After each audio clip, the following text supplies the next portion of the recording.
Well, hello everyone, it's me, Manny. Welcome to Manifest. And today, very simply, we're just gonna do some more Z. Z's been doing really good for me in my locals.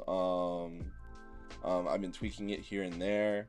I do. I'm just gonna go over the changes that I made so far, and then we'll go into a couple of games. But I will say, I do miss Hermepo, but I see the Kobe in the format that we're in has to be played, and he's just like a necessary piece to the whole grand scheme of everything. Now for the ulti, which this card is actually something that like I wish I would have known. I wish I would have thought of sooner in comparison. The guy who talked with Z at one of the regionals was playing this, and then me and a couple of my friends were talking about like what's the value of this card. And for people who ask themselves like, oh well, like this card doesn't have counter, so why are we playing it? And the reason why is that I'm just going to go into this small smid bit real fast. So think of it this way. Let's talk about a card like Jack. Okay. So for example, in the case of this Jack, right? He says you may trash a card on play, and then you can add a Dawn from your Dawn deck as active, right? That's one example. Now the thing with him is, yes, he has counter, so you're led to believe that you're still paying 3 for this Dawn, you're still paying 3 for this Dawn. Why am I not playing this card? Because it's a bigger body. And the reason is because you're minusing a card. And then you would ask yourself, well, the card I'm minusing would be no different than if it was a Uta, because I'm not getting that counter. But the thing is, you're losing the counter that also is Jack. So let's say hypothetically, I play Jack, right? I lost a K counter because I played the guy. That's just what it is, right? I lost a K counter because I played the guy. And then odds are, because most of my cards have counter, and the ones that don't have counter, odds are not going to get rid of for a Dawn, because I only play 2 King. This guy's super good in late game. This is necessary, so you're hoping you even hit one of these, and then this gives you more cards. Like for me to Jack discard a Kuzan, I'm saying I'm discarding 2 cards because I'm discarding this card that draws me another card. So, but back to this though, it's you're discarding you're playing this for 1,000. Then odds are you're discarding, because you play a bunch more 2Ks and you do 1Ks. You're discarding a 2K, and then from that point you discarded 3K guard just to get a Dawn. So that's where the ulti comes into play, is that you're generating Dawn without having the discard, which means you're not losing counter that's already in your hand to just generate Dawn. So it's a safer way to generate Dawn. And then on top of that, there's a hopefully we get it in the games. There's this really cool combo lines that you could do with this and Z when you're on odd numbers. So we'll show that when we get there. So before we get into the videos, I just want to say please like, subscribe. It's really helping out. We're almost to 250 now, and we're getting closer to 300. We're inching up higher. And all I can say is thank you to you guys. You guys are the best. You guys definitely support. You guys comment. We have fun in the comments. And like I said, if you have any thoughts, ideas, or anything, just put them down in the comments. And from there, let's just get into these games and let's have a fun one. All right, so we're here doing the Whitebeard matchup. It's not the newest. Hopefully a Strawbeard, so we could see. All right, we are going second. We have the Kuzan. We are set. Keep. And also he eats an extra Dawn, because that's what we want to do against Whitebeard. Let them go first. Like if you choose, obviously we want to go second because we want to play on curve. You make them go first because they take an extra card regardless of all of this, and they don't get an extra card for it, but they still take this damage. All right, unfortunately we don't have anything to play right now, so we pass. That's the only thing I wish this deck had, was more of like a turn 1 play that isn't just I have the 2-cost blocker. But we won't get that until next step, when we get the Navy Searcher, which will be great. I'm super excited for that card. We're not just gonna let him have this for free, so we'll go ahead and drop this. See, he was probably under the impression that I had like Impact Wave and I was just gonna kill this thing, but we let this slide. All right, cool. We got a 4-drop. Cool. We are going to go after the Nami because he's gonna kill himself. I would rather control the board than fight this man for life because he really doesn't care. There we go. Now we have this Kuzan established for when the 9-drop Whitebeard comes on. Now the thing is, we're not even going to swing with this thing until he comes out because I don't even want to have this be threatened. If he Otama Vespas, then it was meant to be, you know. So that's 7. I may still guard it, but if he adds one more Dawn to it, I like whatever he does after adding the next Dawn, I just let that man do it. Let me see. I give up 2 cards. I give up a Garp and I give up a 1K. It would put us tied. Yeah, because he can go bigger, and I don't need the second queen. All right, so it is Strawbeard, so that's a good thing about that. So what we're going to do here is we're not going to go for 5. Unboard. All right. All right. So I either play the board. Yeah. The play is that we go 1, 2. Hit this man for 7. Because he either discards a card or he's 1 turn accelerated in his stuff. All right, that's fine. I'd rather take that 2K. And then play the Borsalino, pass turn. I don't need to swing with the Kuzan. I don't want this Kuzan to be threatened in any way, shape, or form. The only reason he got played so early is because I like playing cards. All right, we're gonna play this, and then when he swings with Whitebeard, I'm just gonna take. We're not gonna fight that. We got the second Kuzan. Now we have something to discard for guard. Okay, so this is a cool play that we can do now.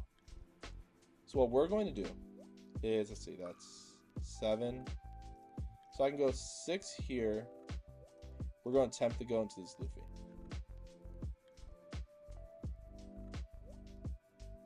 Okay. Now we're going to go Queen, use effect, throw 1 back, discard the second Kuzan, and then we're going to pass turn. Now we have the Thunder Bagua to put us back on even anyways, and we got extra cards. And we establish another blocker. Now, he either plays a big card or keeps establishing the board. He dropped the big one. We're so good. We couldn't be any better if we tried. All right, so we are going to block this one. Block that one. And this one, we're just... Nope, we're going to Thunder Bagua this one. There we go. Now we're at 10. Now what we're going to do is the very easy. Here's this, -4. It's very easy. He's like, well, he's -4. Now we're going to drop this, kill this. Now we're going to go into the Luffy, use effect, 1, 2, 3, 4, killing the 7K. Now he still has to drop a card to save this. Yeah, it's only 1K, but he still has to drop a card. And we dealt with the Whitebeard and the 7K. And then we're getting a card. There we go. Pass turn. And the thing about this deck is that they don't play a rush. Well, they do in the form of Luffy and Zoro. Nah, but even then, he still has to play cards. He'll still have to pay 3. Alright. Now, we are going to protect the Kuzan for the sheer fact that if he drops the other Whitebeard, because he's trying to drop the other Whitebeard right now, and he knows if this goes through, he's trying to kill this because he wants to drop the Whitebeard without being contested. And I'm reading that. And that's fine. If he wants to go for the Kuzan now, Power to him. But I don't have any blockers. Alright, so you rather go for the Borsalino, which is fine. That's just as good. Because now what we're going to do is we're taking the world. So we are going to deploy, use effect, eat 2 of these, kill... I don't even want this to be an attacker, you feel me? Let's kill this and this, just so they're out of the way. And then I am going to go here, 10 here. Because I'll take this slow, it's fine. I want to see what he does. To keep this alive, he has to pay everything. I don't care about hitting him, because he's going to take that life anyways.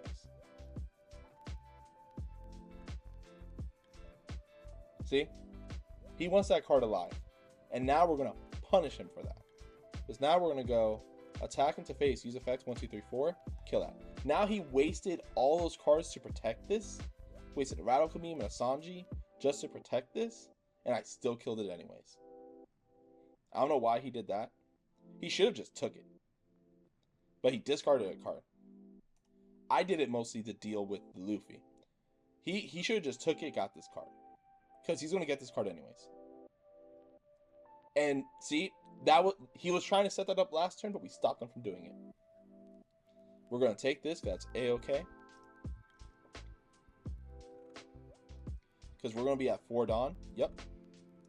Be at 4 Dawn. Go here. 2 there. Go 1, 2, 2. Swing 7 into this. Lower this by 4.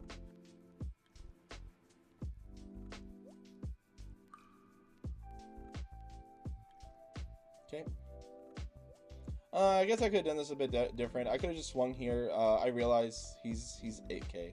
I should have just swung, did that. There's things I should have done. It's fine. But we're killing this. Use action. 1, 2, 3, 4. Kill the Whitebeard. And hit this.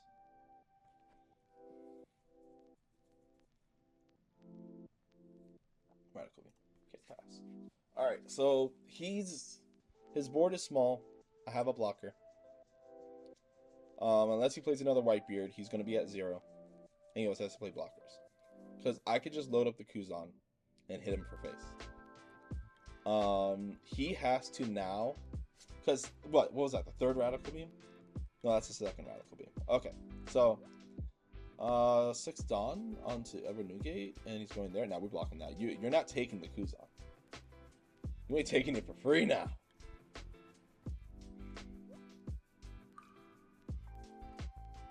Alright.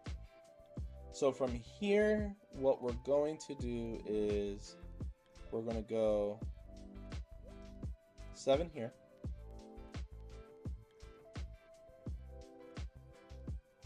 Then we are going to go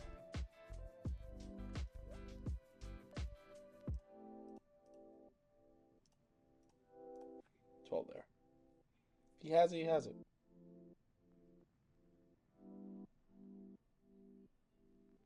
There you go. That's how we do it. Now, on the next turn, probably would have killed us. Let's be real. But, didn't let him get there. There was one... But to be fair, I would have gotten a card out if I played the last turn. Ultimately, but, you know, we still played well enough that we got to there. So, that's good. He left. Ooh, that was a good game. I'm feeling myself on that game, you know? Alright, let's get on to it. Let's go on to the next one. Alright, so we're here on our Zoro game. And all I can say now is let's see if I could show you guys the mindset of what we're doing here. So he's choosing to go first, which allows us to go second, which means these are actually live as hell. So we're actually going to keep this hand because it's too good not to.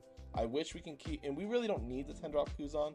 We just need to hit our power card. So we're going to keep this hand. And we have this on curve, we have this on curve. And like he has to drop like the 1 drop, right? Yeah, okay. Alright, so we're here and we're just gonna end turn pass. Now, hopefully hopefully this man, you know, swings with his leader first. You know what I'm saying? And he does. Alright, cool. So what we're going to do here is do the impact wave, kill the Sunny. We're a step ahead. Who knew? Alrighty. He drops this. He gets his search. He gets a Makino. Okay. So now we're here. We're just gonna go 5 here. See what he does.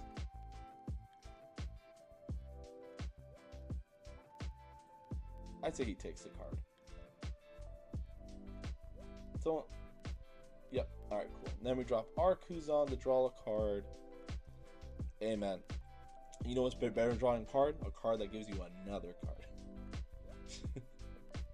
Alright, so that's our turn 2 play, and then we have another impact wave for the next turn, which will probably kill whatever he brings out next. So that's a good thing there. That is no. I want you to invest your Dawn into this if you want me to. If you want to hit me, invest it here. So that's the thing you kind of want to do. You don't want him to have the free damage. You want him to invest in his damage, so it shortens his field. And that's the mindset you want to have when you do the Zoro matchup. Now, even if you do everything right and everything's the same, it's not always 100% correct that it's going to, you know, go that way. But you got to play to the best of the capability that you have. So he chose, instead of giving this to hit me, he just chose to play out, which is fine. Because now what we're going to do is we're going to go, before we do anything else, we're going to go 5. You always want to swing first, because if these are jet pistols, you get screwed very fast. So always do your swings first before you commit any plays against red. You don't want a jet pistol ruining your play. Okay. Lower this.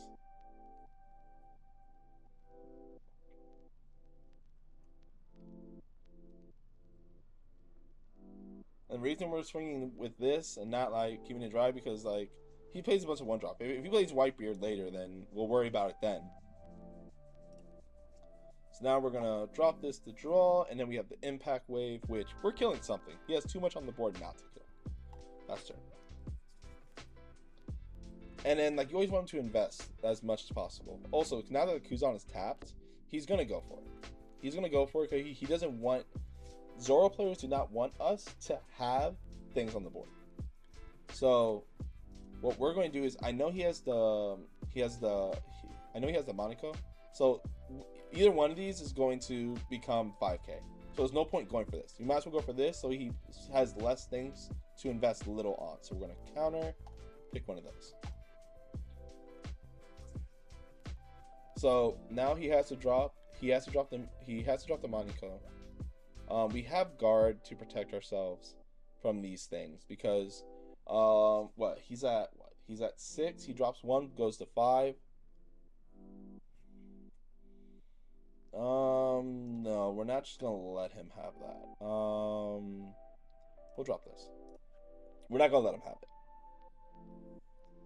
because now now if you want it gone, invest real cards. That's why I like to tell tell people that I'm like helping out is have your opponent invest real cards to deal with your things. And I'm not saying that you should always hold out, but kind of feel your way in, because like if he gave 1 Dawn to that and you blocked it, he only gave 1 Dawn to this.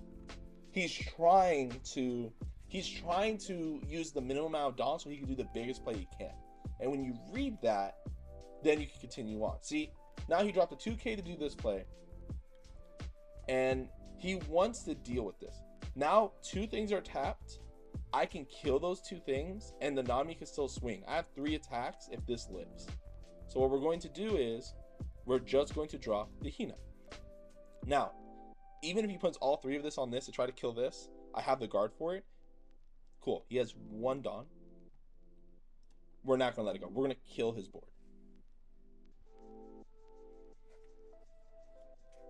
I'm not letting this go. Cool.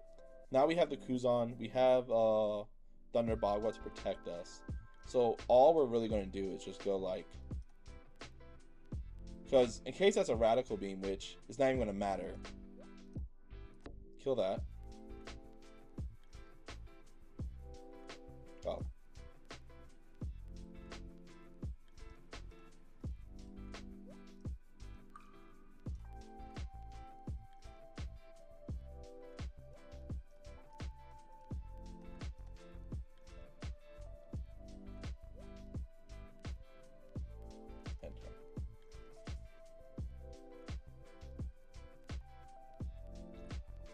And then we have the and then we have the ulti for the turn after to help us regenerate our Dawn.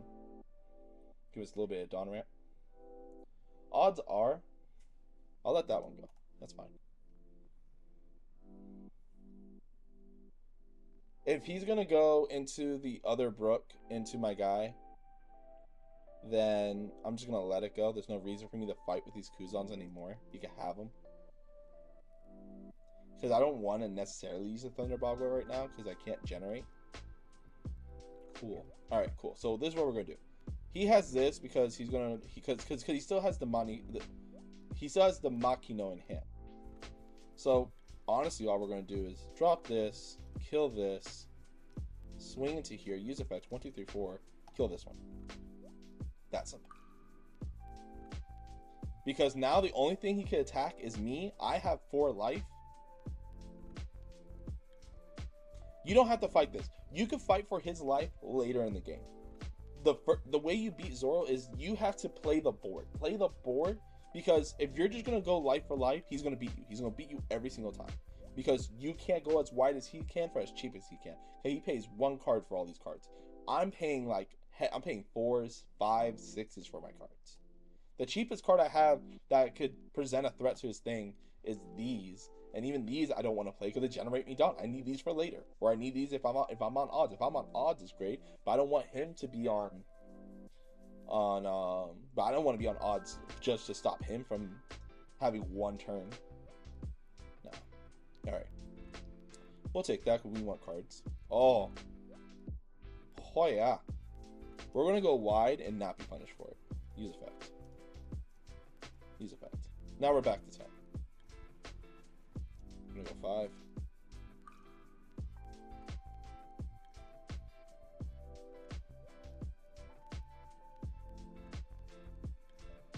I'm assuming these are all events. Okay, he didn't play anything. Alright.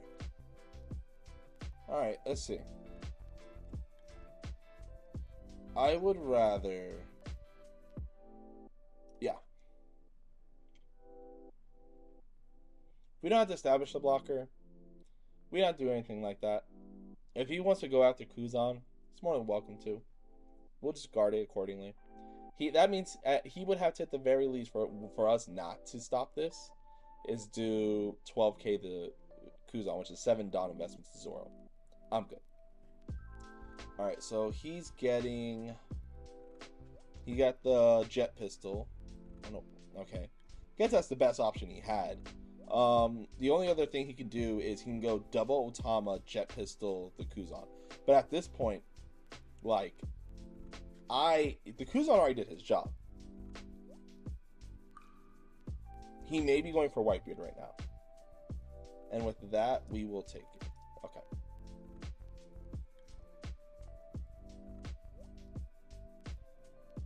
Okay, he Gordon Otama jet pistol.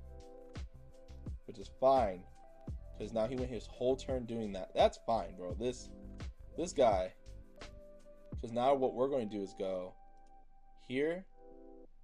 Kill. What do I want to kill? This involves 2 Dawn being invested. The Makino. Yeah, let's just kill this. And then this will go here. Use effect. 1, 2, 3, 4. Kill the Nami. Alright, cool. End turn. Alrighty.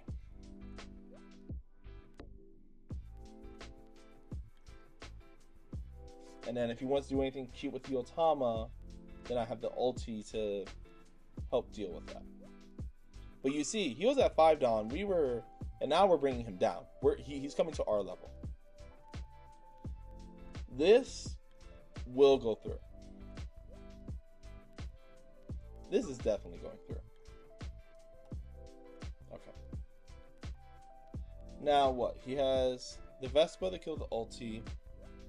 There's the Sunny. Okay. We're going to kill the Sunny. The Sunny's not living.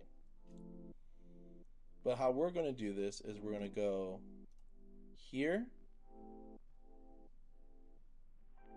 Then we're going to go... Now let's go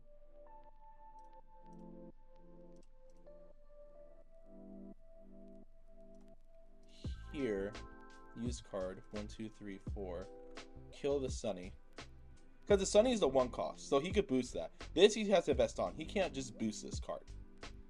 The Vista. Alright, so there's the Radical Beam. Now, 10 here. He takes the card. Radical Beam in a 2K? Okay, cool. That's fine. That means we win next turn. We have the Thunder Boggle, we have a life, we have 3K in hand, and we have a blocker you can't kill. We're fine.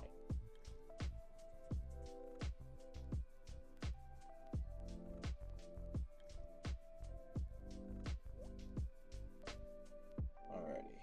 So, that's just things to think about when it comes to this matchup, is that you just gotta fight for the board, and then once you have control of the board, you just keep hitting him.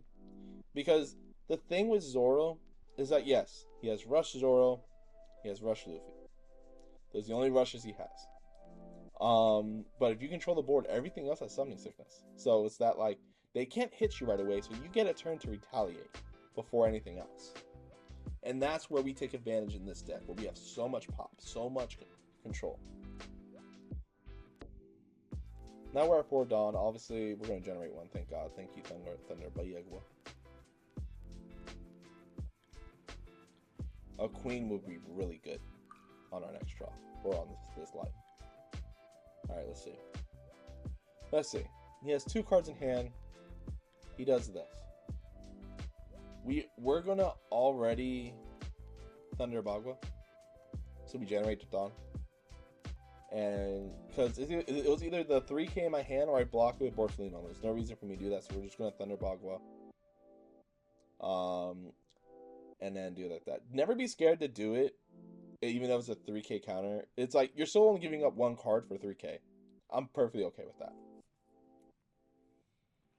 Alright, let's see. He's at 6, 7, 8, 9, 10, 11, 12.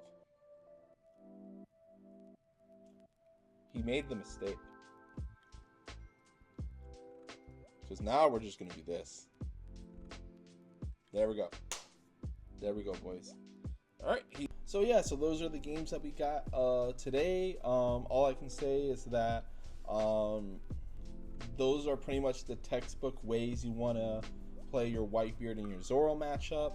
A lot of people are asking me how to do it. I finally got good gameplay that shows how to accomplish the goal. I just want to say a couple of quick tips real fast. The first thing about the Zoro matchup, it doesn't really happen too much in the Whitebeard matchup, is more in the Zoro matchup that happens, is because most of them play Diablo Jumbo, and because that card exists, there's just times that you get blown up by that card, and sometimes you're able to read the situation and play out of it, but sometimes you just gotta play it, and it kind of sucks. But if they have it, they have it. You know, you can even ask the small hat pirates. They when I was making like going through this, they saw a bunch of games where I have it, I'm gonna win, I have 4 blockers on the board, and then he top techs Diablo Jumbo and then just beats me. And it's like, well, you know, there's nothing I could do about it, you know. There's gonna be games like that happens, but it's mostly a Zoro matchup that's an issue. Your other matchups is never an issue, and if you lose to Diablo Jumbo, then you lose to Diablo Jumbo. You know, like, it's just the way that it is. But besides that, the deck does fairly well against everybody else. I have no quarrels with it. I'm playing this for most of set 2. But now that we have our list for Z, we're gonna go back to old, you know, to the old Mama Jamma, the old flashiest of Flash Man. We're going back to Doflamingo. We're gonna work on a couple of new lists and styles for him that I got inspired by my friend Nick, and then we're gonna bring that to the table. I don't want to put too much in this video, but a lot of things have changed in the meta that Dolphy is now a much more favorable competitive deck. I'm going to bring that to you guys, so stay tuned, look out for the next video, and I just want to say, please like, subscribe, It really helps out. We're almost at 250 subscribers, and then we're almost at 300. We're growing, and all I can say is thank you guys, and come back with that energy. I'll bring it back to you, and all I can say is from here to there, have a great one, and see you guys next time. Goodbye.